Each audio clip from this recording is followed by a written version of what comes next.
I have one more question that I wanted to ask, and I didn't tell you about this one because it came up to my mind. I'm like, I should ask him about that.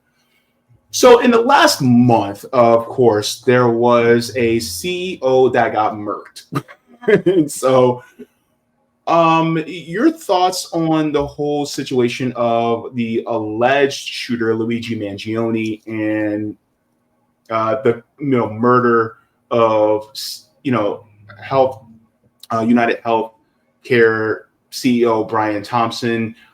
What are your thoughts about the apathy of the American people towards the death of the CEO Brian Thompson and their seeming praise or at least respect for Luigi Mangione? Yeah, I mean, just the response I've seen, like you said, has been overwhelming. Like regular people, like me, putting memes up or supporting Luigi, and not really caring that the rich CEO, got assassinated or whatever. I would just say it shows that, like, regardless of politics, like the average people in America are not really, what's the word?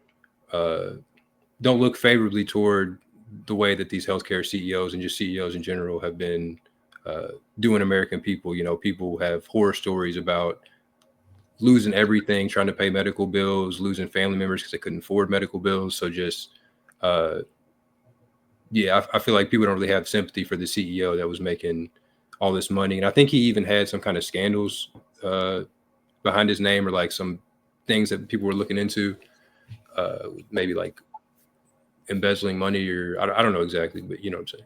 So, it just shows that the average people are not on the side of the CEOs. It didn't seem like to me. Only people I've seen really defending the CEOs like establishment news figures and things like that. But yeah. So very much for coming on to the show. Nice to have you for the first time. No, thanks for having me on. I appreciate it. Yeah, definitely. And so one of the things that I wanted to discuss with you was, first I wanted to ask you, as far as your inspiration, evolution into being an artist of conscience, an artist that pushes the envelope as to, making the world into a more better place, a more egalitarian, equal and equitable place. How has that come about, and where did that start? Where did that stem from? Yeah. So yeah, like, I mean, growing up, my dad's a musician, so I've always been around music, and been making music, playing piano in different bands and stuff since I was younger. But I would say, just experiencing racism growing up and stuff, and also my dad being older, he grew up during Jim Crow.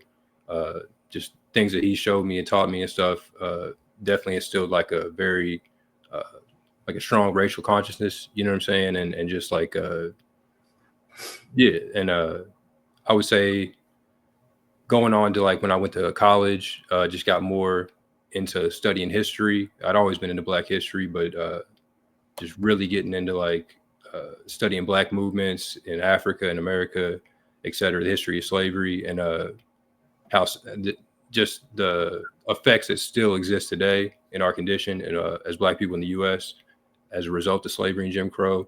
So just when I made music, also a lot of my inspirations were the more political hip hop acts when I was growing up, like Wu-Tang, just stuff that, Paris, stuff that's more politically conscious.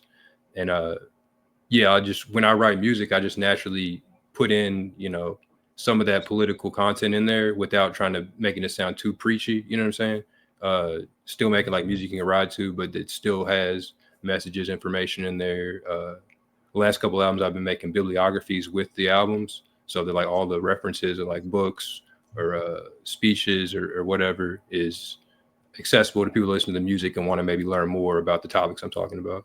But yeah. It sounds kind of like Lupe Fiasco. He also was, pretty prolific in a lot of the raps that he did, and in the artistry that he did. And I feel like that is, I don't want to say it's a lost art within the hip hop community. I would say that it is purposefully diminished because that doesn't. It's a threat to the system. What do you say about that? Yeah, I would say like the politically conscious music still exists, but it's a lot more underground nowadays because of things like the Telecommunications Act in 1996, passed by Bill Clinton, that pretty much monopolized the music we hear mainstream on radios and things like that.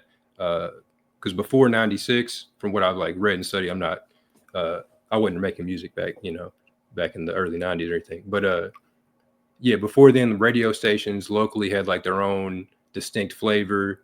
They would play more local artists. It wasn't as top-down directives on what songs had to be played and stuff like that. And this Telecommunications Act of 96 that Bill Clinton passed kind of, it allowed for companies to own more than one radio station, or more than they were allowed to own before, so that nowadays there's only like a couple, like Clear Channel and a couple other big controllers of what we hear and the media that we get. And a lot of that is not going to be politically conscious, black, left-wing message music, because the people that run the music industry in these companies are not the people that are producing the music. You know what I'm saying? We don't control the record companies, radio stations, and whatnot. Yeah, it makes me think about nowadays a lot of what we see is really a faux or a fake type of consciousness into the hip hop ethos, where you have the American iconography from Beyonce or from Kendrick Lamar, right? And so it's keeping us within that same road that they want us to go down. And whenever we try to deviate from that, it's like, all right, you're out of the game. You know, you can't make a decent living off of your art anymore because you're a threat to the system. You don't hear from a lot of the artists anymore. For instance, I would say people like Yasin Bey is not, formerly known as Mos Def. You don't really hear from him unless he's doing actual commentary on the state of the United States. But as far as his artistry is concerned, that's not pushed, as much anymore. I figured somebody like Lupe Fiasco would be bigger than what he is now, but for obvious reasons, they didn't want that. I remember in his song "Words I Never Said," one of the things that he said is Limbaugh is a racist, Glenn Beck is a racist. Obama, something about Obama didn't say shit. He was basically talking about also about what's going on in Gaza, right? And that was you don't talk about that, right? Yeah, let that happen. Yeah. And so when he talked about like what's going on, between Gaza and Israel, that was like a big no-no as well. And it just goes to show how, as far as artistry is concerned, if it wasn't that impactful and if it wasn't that important, then people like yourself and many other artists wouldn't be forced to be underground in order to, to make their art. Yeah. And no, definitely. And like, I don't have a problem being underground. It's not like I'm trying to be like the main artist or anything. I'm just trying to make good music, say good stuff, you know what I'm saying? Say real messages, and not let anything like co-opt or try to water down my message, basically. And that's what I'm in, a collective called Push Soul with a number of other artists, producers, photographers, everything. And like, that's one of the things we try to do is put like black nationalists, black socialists, like messaging into the music, and push soul, not let anybody compromise our soul that we're trying to push, you know what I'm saying? So like that. Mm-hmm. Yeah, I'm just sharing this as well. You had this on your profile as well, Slank and Sunny Nation Time Volume 2. So you have, music that is out there that you can actually access as well. And I'll be sharing this into the chat for people who said they wanted to give you a listen. But another thing that since we're talking about the system and, this nation, really the empire, as we like to call it, one of the things that I wanted to also get was your thoughts about the recent election or re-election of Donald Trump. As far as the election goes, was it as you expected between Kamala Harris and Donald Trump? Did you expect Donald Trump to win, or was it a bit of a surprise to you? No, yeah. Before the election, I know I talked to Sunny Toure and a couple other people. We were talking about our predictions. I thought Donald Trump was probably going to win. My reasoning was that I felt Kamala Harris is a lot less popular even than Hillary was, and Hillary lost to Donald Trump, so I didn't see her, doing better against him than Trump did. So I wasn't really surprised. I know some people are really thinking like it's the end of the world, but I mean, we've already been through a Trump presidency, so like it's going to be shitty just like it was during Biden, just like it was during Obama. So yeah. What are your thoughts about the people who say that this is going to end up, a Trump presidency is going to end up just like Hitler, right? They say that they see all the same different, it's like history may not repeat itself, but it rhymes. They say that, there's a lot of similarities between what happened, in the Weimar Republic and how Hitler emerged as chancellor versus Donald Trump. Yeah, I mean, I don't think he's gonna like implement like concentration camps or anything. I don't see that on the horizon. I mean, I could be wrong, but I think pretty much all U.S. politicians that have been president have been like a Hitler in some ways or others. I don't think Trump's uniquely evil or something like that than the rest of them. I think he just says stuff out loud more, doesn't have as much of a filter. So, but yeah, I mean, I would say Reagan is more Hitler or just as much Hitler as Trump, you know what I'm saying? Or like Bush or both Bushes, you know what I'm saying? All of them for real. So, yeah. Yeah.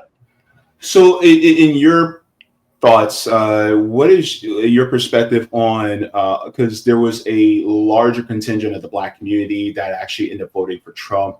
Mm-hmm. So apparently, a lot of Black people felt that Trump was actually the better choice for the commander-in-chief in the United States. What is your thoughts on how they have, seemed to warmed up to Trump? Why do you think that there's a larger contingent of the Black community that had actually went into that direction? I think probably because like the failure of the Democrats to just give us any kind of like tangible policies or anything. It seems like every time election season comes around, like the Democratic candidate will just go on the Breakfast Club. They'll like get a rapper to come on stage and that's it. They won't have a policy about improving, education for the Black community, jobs, anything like real that really matters. It's kind of just pandering, I think. So I think some people probably seeing that we're like, well, Democrats have never done nothing for us, so I'm going to go vote for the opposite, Trump. And I think that's just the issue of instead of like getting dissatisfied with Democrats, I think we need to see that the whole system is the issue, not just like switch to a different wing of the same, capitalist system.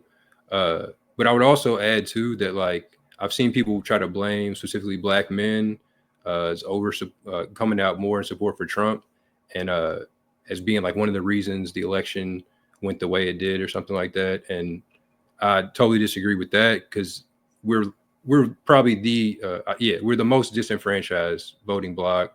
12% of the country is Black, so maybe half of that's Black men. So the disenfranchised 6% is getting held up as like the cause of the election going the other way. And I don't really see the same thing, the scapegoating happening for like white women or white men who obviously overwhelmingly vote for Trump. Or so yeah, I think because of the policies of America, we're so disenfranchised that I don't think the slight change in more of us voting for Trump really tipped the scales. You know what I'm saying? Either way, so yeah. What do you think can be done in order to help wake up our and I'm speaking specifically about Black people, but I would like to go more broadly amongst all working class people. Mm-hmm. What do you think that can be done with us in order to wake up the consciousness more of people? And the thing is, like, a lot, because I ask this because a lot of people, we all know that the system is rigged. Mm-hmm. It's like, it's no secret, right?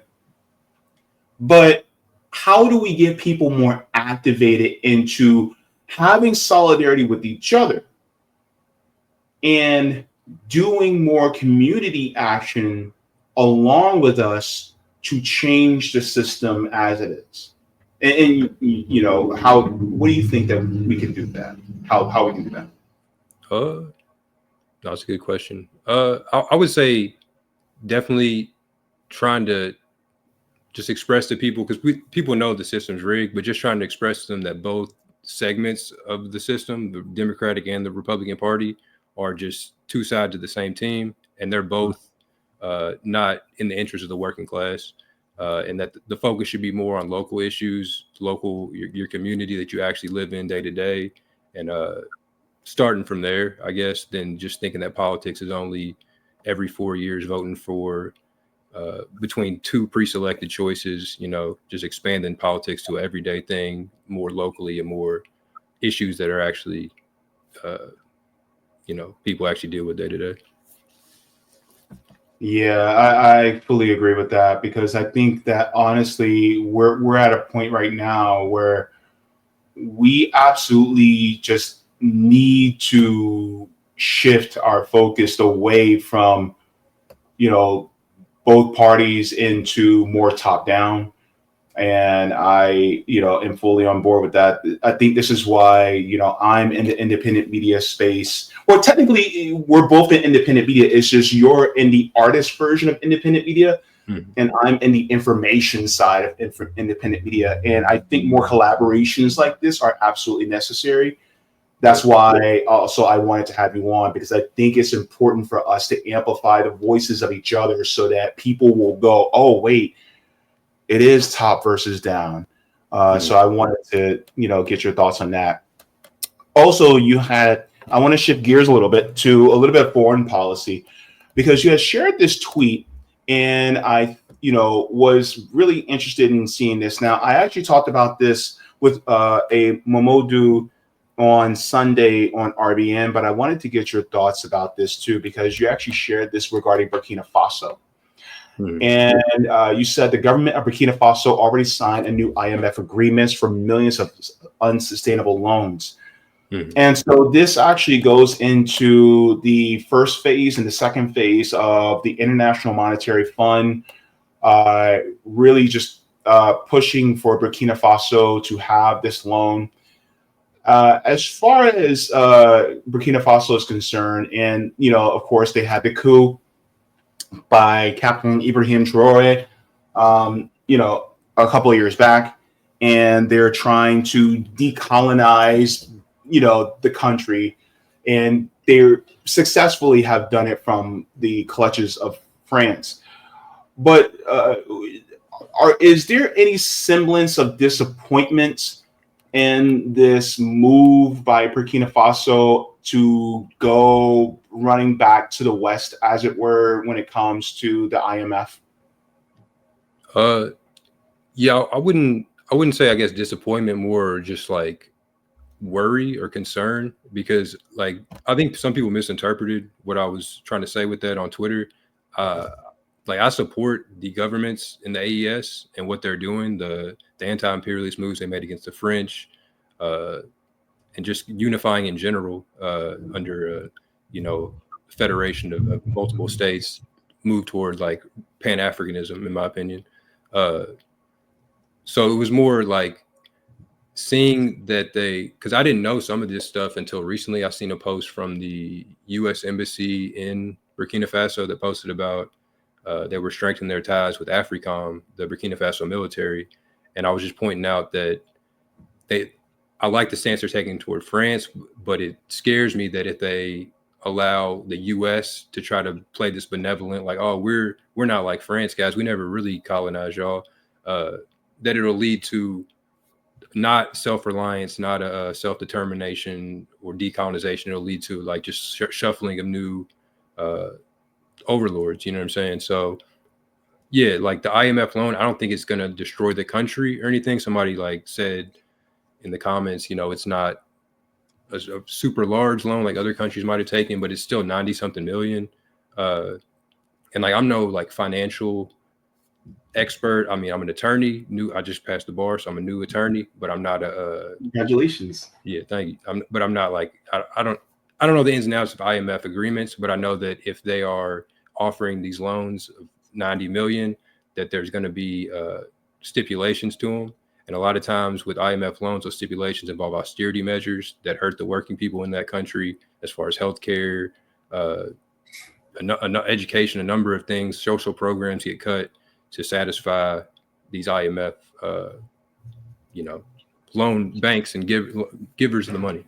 So it was more just a concern that I hope that Burkina Faso starts to take the same stance they take toward France, toward America, and the Western financial institutions, especially since and Ibrahim Traore, I've seen quotes attributed to him pretty often lately, within the last like 6 months to a year, saying, I think the quote was something like, Africa doesn't need IMF, World Bank, America, or Europe.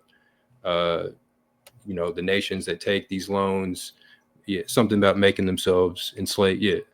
So just that juxtaposed with his government like actively signing the loans kind of made me like, why would you even say that if you're going to take the loans as well? I think you could have just not said the IMF statement, the condemnation of the IMF, and then took the loans, and nobody probably would have said anything or like saw it as a contradiction.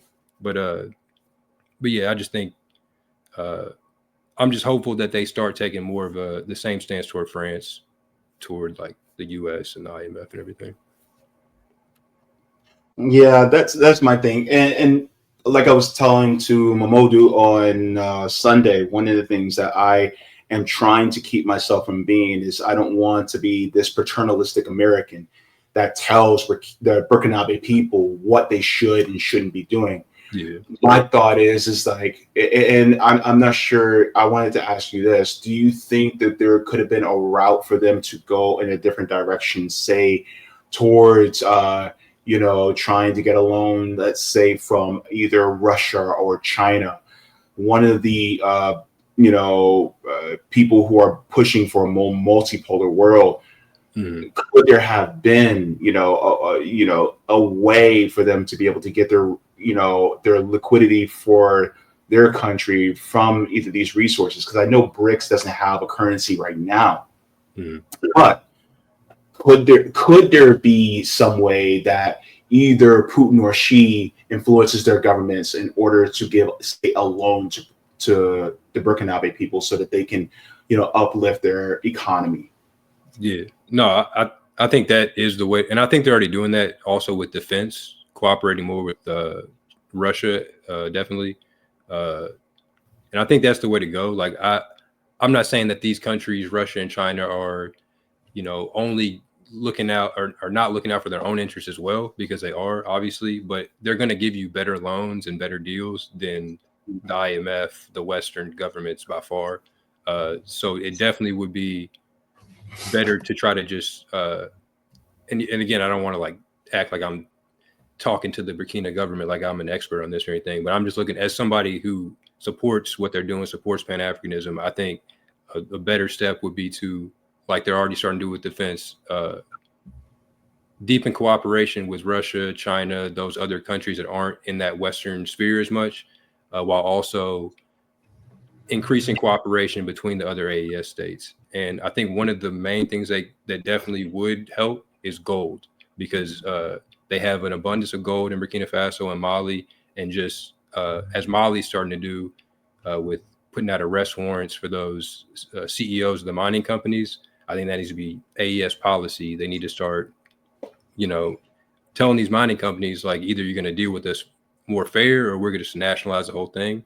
And I think they could also get help from Russia and China if they need to, refine those materials. Maybe they don't have the facilities yet to do that in the country, but just moving toward controlling resources, getting away from the Western influence, I think is the way to go. And they're already starting to do that in many ways. I just talked about the IMF thing because I seen that the other day. But yeah, I appreciate that. Yeah, because I think we're trying to. We want the best for them, in an anti-imperialist way where it honors their sovereignty and their self-determination, not in the what's the word I want to use? Not in the fake way that the U.S. government, the State Department says, "Oh, we want their self-determination, sovereignty." No, you don't. You want the resources. Like, stop bullshitting. And so that's the way I see it, and I appreciate the concern from you. We both share that same concern, and so I feel like I'm at a point where I'm like, okay, trust the process. That's what I'm kind of like. I'm like, okay, trust the process. I have one more question that I wanted to ask, and I didn't tell you about this one because it came up to my mind. I'm like, I should ask him about that.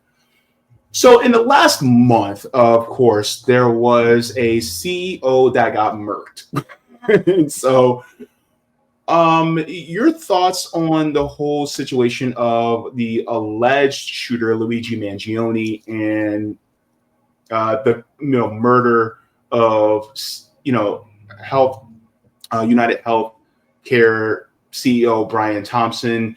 What are your thoughts about the apathy of the American people towards the death of the CEO Brian Thompson and their seeming praise or at least respect for Luigi Mangione? Yeah, I mean, just the response I've seen, like you said, has been overwhelming. Like regular people, like me, putting memes up or supporting Luigi, and not really caring that the rich CEO, got assassinated or whatever. I would just say it shows that, like, regardless of politics, like, the average people in America are not really what's the word? Don't look favorably toward the way that these healthcare CEOs and just CEOs in general have been doing American people. People have horror stories about losing everything, trying to pay medical bills, losing family members because they couldn't afford medical bills. So just, I feel like people don't really have sympathy for the CEO that was making all this money. And I think he even had some kind of scandals behind his name, or like some things that people were looking into, maybe like embezzling money, or I don't know exactly, but you know what I'm saying? So, it just shows that the average people are not on the side of the CEOs. It doesn't seem like to me. Only people I've seen really defending the CEOs like establishment news figures and things like that. But honestly, I think, and it's kind of funny because I've been watching on TikTok as well as on Instagram. I've been seeing a lot of especially Black people who we used to have a reverence for the Black CEOs, where it was just like, oh, that's Black excellence. And now we're starting to look with disdain upon not just the Diddy's, but we're looking at disdain upon the Jay-Z's, the Beyonce, the Rihanna, Tyler Perry's, right? Can you give me your thoughts on that as well? Because I think that there's a trend that is shifting. What are your thoughts on that? Yeah, I think people, especially Black people, are starting to realize that, like, our interests are not the same as a Jay-Z or Beyonce, or the fact that Jay-Z just made $1 billion doesn't help us. I think a couple of years ago, he tried to do something where he was supposedly going to give back to his former projects, Marcy, and he decided to open like a crypto workshop or something where he'd give you like a free Dogecoin or something if you came through. But so like the total disconnect in what he thinks we need and what these Black excellence figures think think would help us, or they think they're going to give back to us by doing, and what actually we need is not at all close. So I think, yeah, people are probably just moving away from the I want to have dinner with Jay-Z to like just not fucking with Jay-Z at all. You know what I'm saying? Like, I don't know. Yeah. Do you have time for one more question? Yeah. Okay. What does Black excellence mean to you? Like real Black excellence. It would mean like we have control of our own, probably self-determination, the end of America. Like, I don't know, Black excellence it doesn't mean fitting into what trying to imitate white excellence, I guess. It like Huey P. Newton once said that the positive visions of Black manhood are like formed through struggle against the dominant, white power structure. So it's not trying to replicate what the oppressor's doing or what the ruling, not trying to be a new ruling class member, but it's really going against the grain, I guess. And like actual Black excellence, if you wanted to define, like I would define it, it would be being in total opposition to the dominant white Western imperialist paradigm. Yeah. So like a Fred Hampton or a Assata Shakur. Yeah, it's Black excellence. Yeah. Yeah, or James Baldwin. Well, that was a wonderful answer. I was elated to hear that from you. So I also like to know what projects you have coming up. I know you're definitely an artist, and I want to share that with everybody else so that they can see your work. Of course, you are an attorney by day, but you are an artist by night. So if you let people know what you have coming up. Yeah, me and Sonny Toure, who we've done the last 2 years. In February, we dropped a project called Nation Time. That's basically like a concept album about Black nationalism. A lot of clips from Malcolm, Amiri Baraka influence on there. But yeah, we got part 3 coming out in February. So definitely look for that. Nation Time Volume 3, Slank and Sonny Toure. You can find me on Twitter at @dabsquad_Slank. I'm on all the Spotify and Apple Music. Just look up Slank Nation Time or something, you'll find it. But yeah, that's probably the only project coming up in the near future. Next month, I got Nation Time 3. So yeah, look out for that.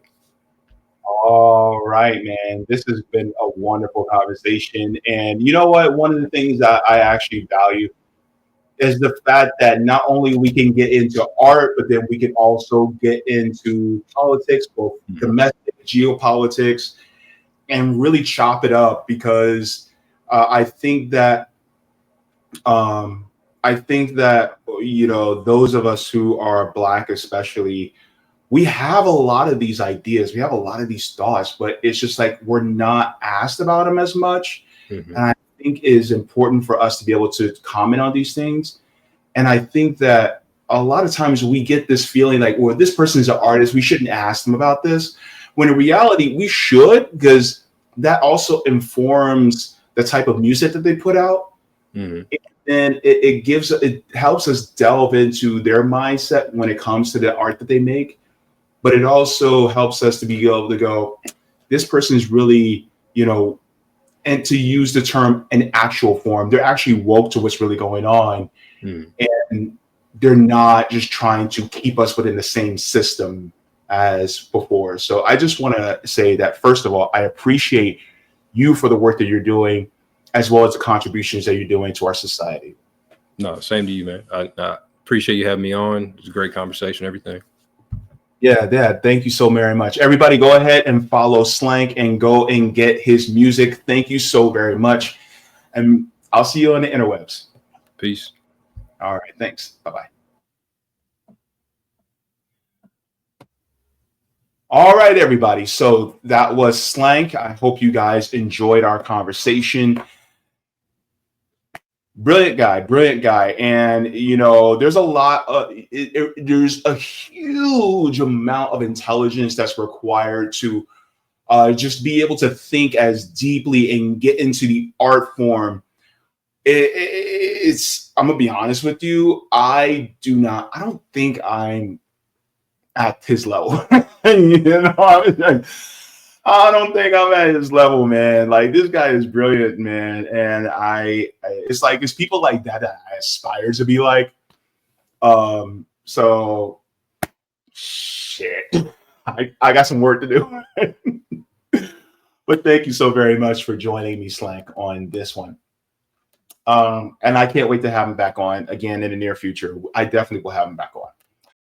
Thank you so very much for watching my channel, and I deeply appreciate it from the top and bottom of my heart. If you wish to support the channel further, so I can keep bringing you content that is educational and informative, you can become a patron on patreon.com/Jaybefaunt. You can find that link in the pinned comment or in the description below. No matter what you give, you'll be supporting independent media and education that helps make the world better. Thank you so much, and you can watch more of my content here. Mwah. Forehead kisses, and have a beautiful day.